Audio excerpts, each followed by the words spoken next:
Hello guys. Hello everyone. Bago ko nag-out ko 3:30 unya. Diretso dayon ko diri sa CVS. Kani di ay sponsor ni nga damit. Basta ako mamunit na lang jud kog damit ani mga kasimple. Ayan. So, nag-comment sa ako ang video. Ana pa siya. Ayaw, wala mo kay mas di ay nakalimot kog mas. Kaingon man siya para daw di makita ang bangag sa kong ilong. Magmas na lang ko. Ana siya. Ayaw ipadungo ang imong ilong didto sa imuhang video, ang camera. Unsaon di ay na magmas na lang taan. Unsaon pagpakasabot sa atong followers ani, sa atong manunood, kung atong tampungon ang atong baba para di makitang bangag sa ilong.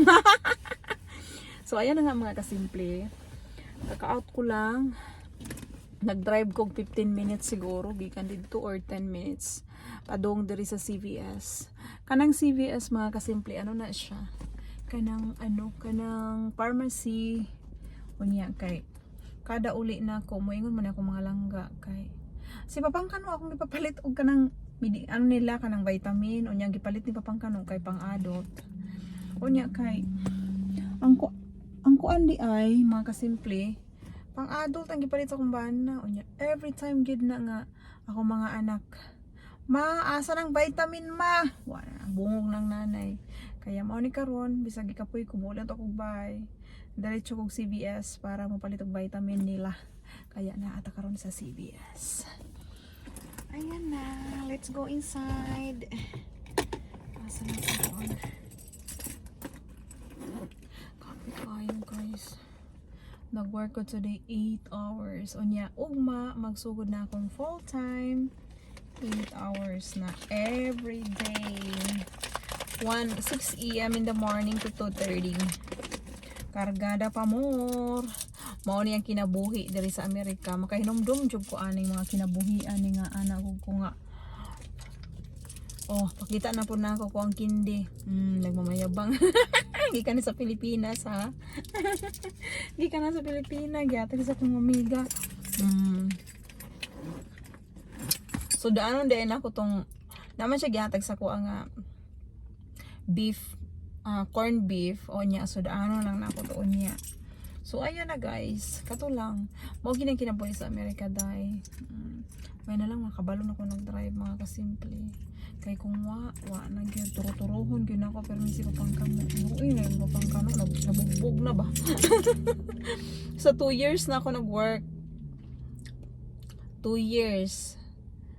Grabe, ginahatod sundo jud ko anak niya. 2 years and 3 months ginahatod sundo jud ko anak niya guys. Naluoy na lang jud ko. Anak ko kaluoy ni papangkano oy.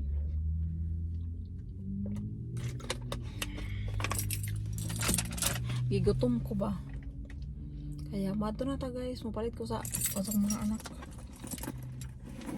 I-check sana kong card ba si Guaderi.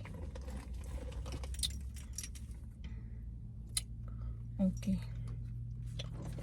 Kani nga credit card ako na ning i-surrender sa kumbana, di na ko mugunit. Duha man akong credit card. Ako nang gibayaran silang duha unya anak ko, no more credit card. So nang promise ko sa kong sarili nga di na ko mag-credit card, enough. Di naman po ko mangutang. Dili naman ko mag-loan nga moingon nga kailangan og credit nimo. So enough na yung credit card na yan. I-cut ko na. Wala na talaga. Kaya ang credit card, katong gigunitan pa na ako itong akong isa credit card. Kaya medyo dako-dako man to siya available. Wala gyud na. Giswipe na ko tanan. Puro plans, soil. Grabe. Katong uban, grocery. Anak ko kayatay biyan ang credit card kay mahurot na akong savings. Ayan, mao ni kinabuhi mga kasimple. Pero dili ko ma-addict anang credit. Ma-addict unta ko ba kaya lang anak ko wala naman taong ko savings ani. Mahurot naman swipe oy. Kada makitag sale sa Home Depot hala, paliton. Tama na be.